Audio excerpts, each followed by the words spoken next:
آج کا جو جلسہ ہے وہ تیسری برسی راجی راشون سردار عطا اللہ مینگل کو خراج عقیدت پیش کرنے کے لیے یہاں پہ رکھا گیا ہے، اور یہاں پر موجود ہماری جتنی بھی مائیں بہنیں اور بچے یہاں پر موجود ہیں، وہ اس بات کا ثبوت ہے کہ ہم اپنے اکابرین کو نہ کبھی بھولے ہیں نہ کبھی بھولیں گے۔ وہ ایک شخصیت نہیں تھے، وہ ایک جو ہے نا اپنے آپ میں ایک درسگاہ تھے، وہ اپنے آپ میں ایک پوری یونیورسٹی تھے، وہ اپنے آپ میں ایک ایسا ویژن تھے جس نے ہر بلوچ نوجوان، ہر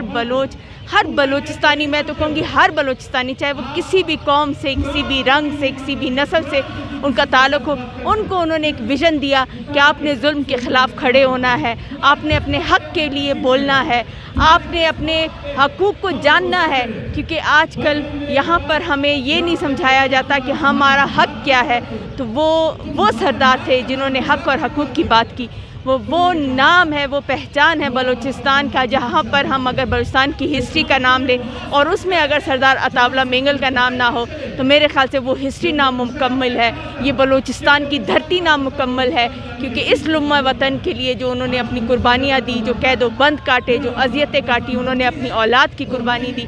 سب سے پہلے مسنگ پرسن ان کے بیٹے تھے جن کو شہید کیا گیا، لیکن انہوں نے ان کی فاتحہ تک نہیں لی اور یہ کہا کہ اب میرے لیے میرے تمام بلوچستان کے بچے اسد ہیں۔ تو یہ ایک بہت دل، گردہ اور جگر مانگتا ہے ایک باپ کے لیے، ایک ماں کے لیے کہ ویسے الفاظ ادا کر سکے۔ ان کی قربانیاں